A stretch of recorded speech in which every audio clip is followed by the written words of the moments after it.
La pronuncia è fondamentale in una lingua straniera, ma è anche uno degli aspetti più trascurati dagli studenti. Ci sono alcuni errori comunissimi che sento spesso dai miei studenti di italiano, di tutte le nazionalità, e che molto probabilmente commetti anche tu, perché hanno a che fare con alcuni aspetti un po' fastidiosi della pronuncia e dell'ortografia dell'italiano, cioè di come si scrive la lingua.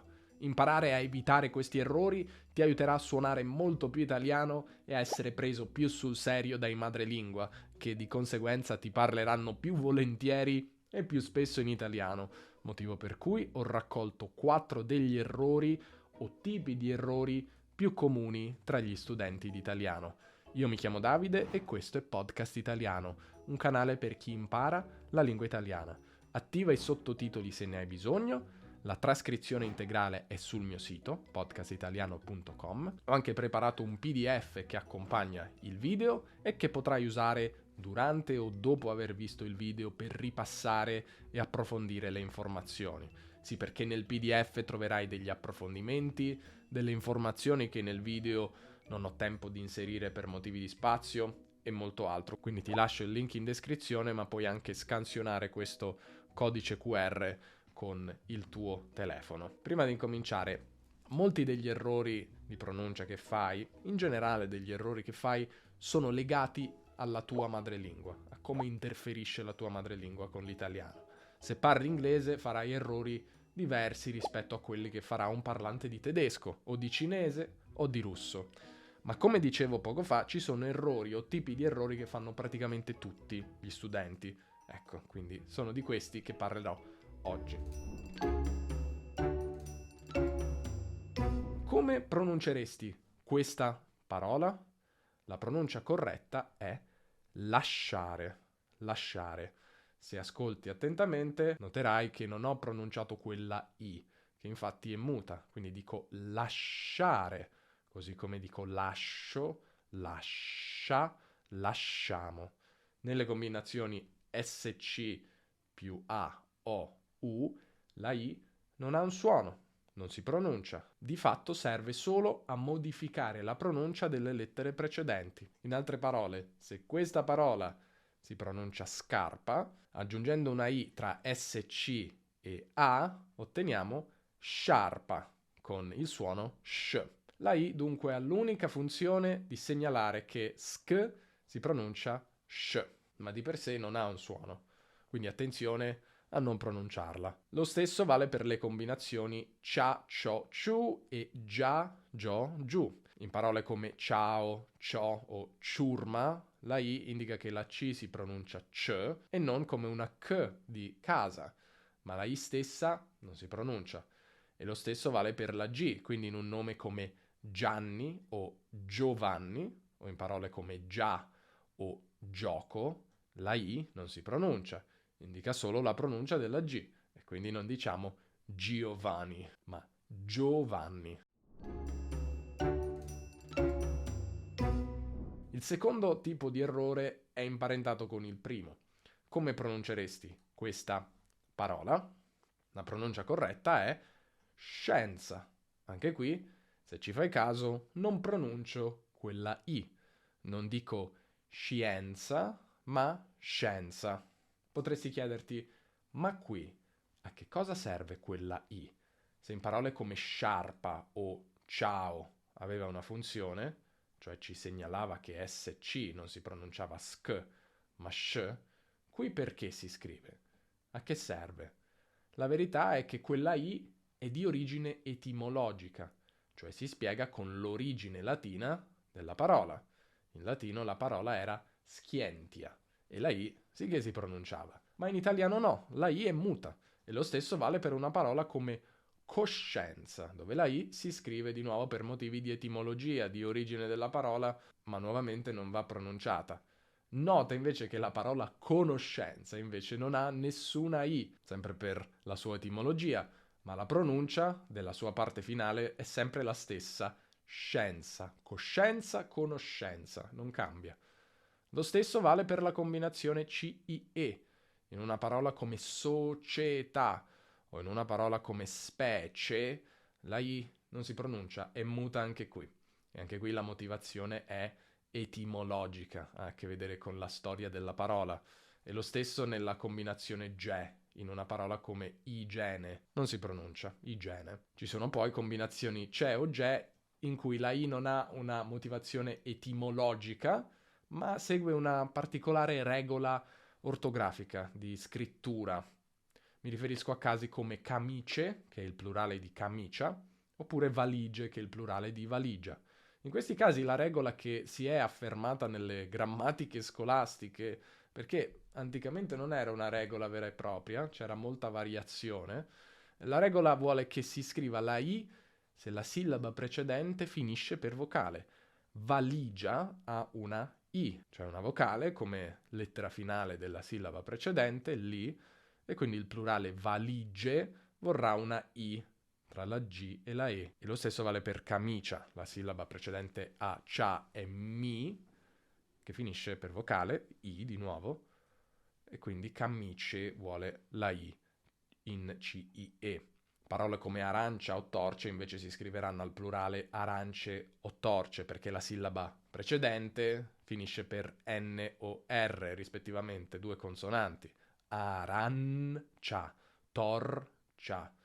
Lo stesso vale per faccia, a proposito. Qui la sillaba precedente è fac, cioè F-A-C, che finisce per consonante, perché le doppie si spezzano in due sillabe separate. Quindi il plurale, facce, non vuole la I. Ma al di là di questa regola, che ci aiuta a ricordarci come si scrivono i plurali di queste parole, comunque la I in queste combinazioni, proprio come nei casi etimologici, non si pronuncia mai. Quindi ai fini pratici, casi come camice o casi come società non ci interessano più di tanto, tu quella I non la devi pronunciare. Quello che ho detto vale per l'italiano standard, quantomeno. Ci sono accenti in cui la I degli errori 1 e 2 in realtà si può sentire pronunciata e spesso si tratta di un'influenza della scrittura. La spiegazione qui sarebbe un po' complessa.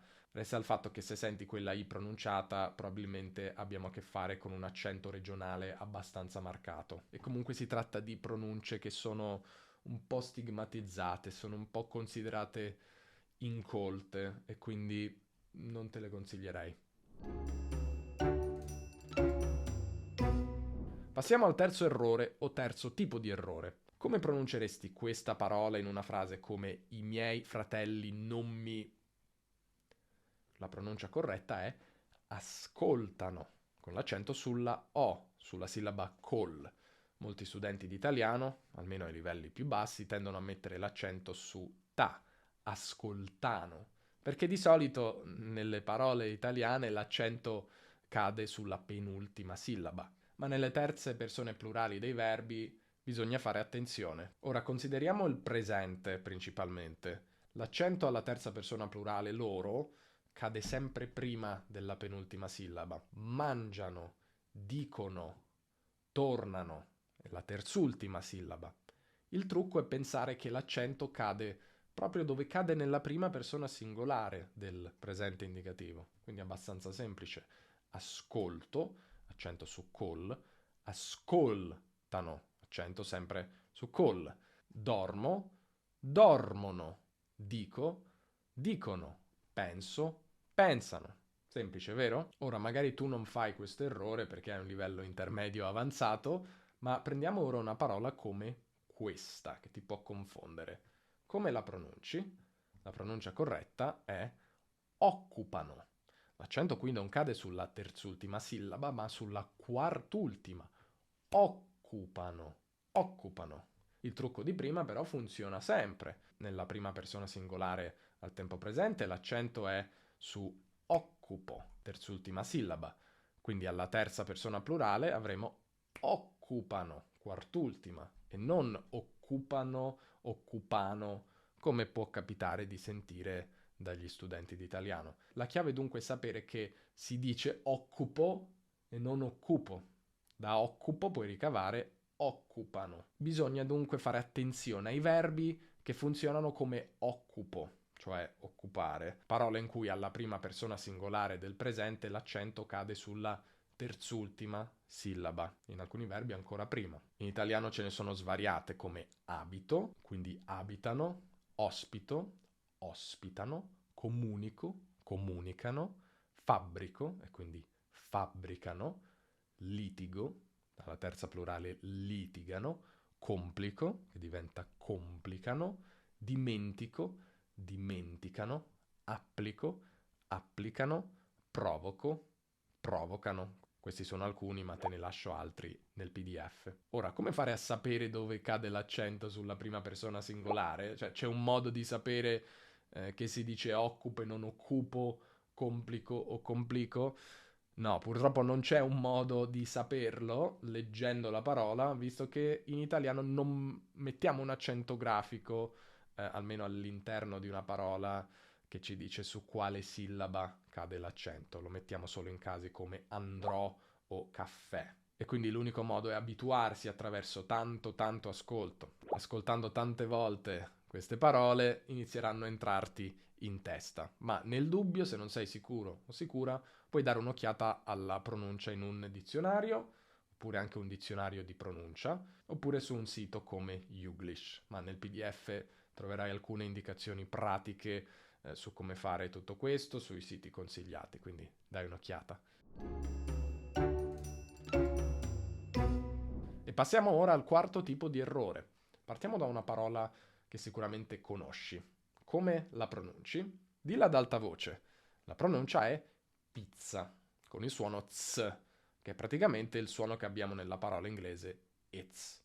Quindi la lettera Z in italiano si può pronunciare ts, con un suono che tecnicamente chiamiamo affricato, che inizia cioè in maniera esplosiva e poi continua con un suono più sibilante. Tss, tss, tss, tss. È simile a una S, cioè S, ma una S che inizia in maniera più esplosiva e rapida, non S, ma tss, tss. Senti la differenza tra ts, come in pizza, e s, come in sasso? Una cosa che hanno in comune questi due suoni è che sono pronunciati senza la vibrazione delle corde vocali. Quindi se metti la mano qui sentirai che non c'è nessuna vibrazione. Si parla di fonema sordo oppure non sonoro. Bene, ora come pronunci invece questa parola? La pronuncia corretta è realizzare, con il suono z che pronunciamo lungo. Realizzare. Un errore che fanno molti studenti, anche studenti avanzati, è usare il suono ts di pizza per pronunciare una parola come realizzare. Quindi dicono realizzare, ma è realizzare, no? Ci vuole il suono z, il suono che abbiamo anche in parole come zona, zaino, ozono. Diverso in che modo? Diverso perché qui invece c'è una vibrazione delle corde vocali. Abbiamo a che fare con un fonema sonoro. Z, z. Ecco, z è un suono difficile per la maggior parte degli studenti di italiano che tendono a dire z. Ma anche questo è un suono affricato, quindi inizia in maniera esplosiva. Z, proprio come z. Se parli inglese ti può aiutare a pensare a parole come lads o reads, quindi quella combinazione di D più S, che è una S pronunciata Z.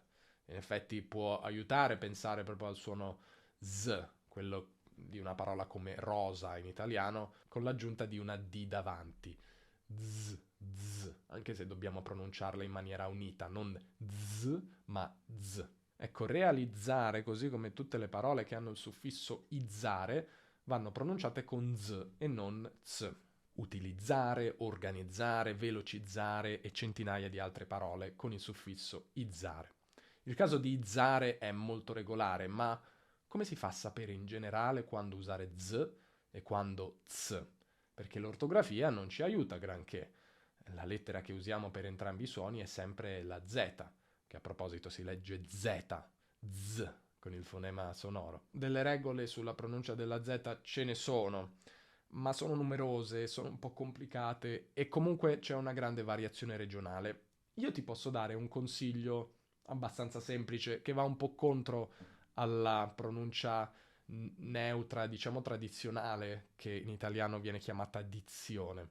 ma che è la tendenza che si sta affermando sempre di più oggi anche tra i professionisti della parola, quindi che parlano un italiano neutro. E quindi se una parola inizia con la Z, tu pronunciala sempre con il suono Z. E quindi zio, zappa, zona, zucchero, zero, Zagabria, zodiaco. Un'altra regola abbastanza utile e appunto regolare è quando scriviamo la sequenza ZI più vocale. Ecco, in questo caso useremo il suono Z. Agenzia, pulizia, pazzia, silenzio, anziano, stazione, grazie. Molto comune è il suffisso zione, ok? Quindi situazione, combinazione, fazione, riduzione, aspirazione e moltissime altre parole. Ma c'è un'eccezione, perché ci sono sempre eccezioni, che è la parola azienda. Qui la Z è sonora, quindi azienda e non azienda. Ma ci sarebbero altre regole di pronuncia della Z e qui non ho il tempo di darti. Le troverai nel PDF che approfondisce quanto ti ho detto e ti dà molte altre informazioni. Ti lascio qui a schermo il codice QR se vuoi approfondire e ripassare tutto quello di cui ti ho parlato in questo video. E a proposito, se ti interessa la pronuncia italiana, ho anche creato Fonetica Italiana Semplice, un corso completo di pronuncia italiano che ti insegna tutto ciò che devi sapere per parlare con la pronuncia bella e accurata che hai sempre sognato. Con più di 6 ore di materiali e tantissimi esercizi, è sicuramente il corso più completo che ci sia se ti interessa approfondire la pronuncia dell'italiano. Ti lascio il link in descrizione. Ora, se invece ti interessa un corso intensivo di pronuncia, una raccolta di tutti i miei migliori video su questo argomento, dai un'occhiata a questo video qui che dura più di un'ora. Penso proprio che ti piacerà. Alla prossima!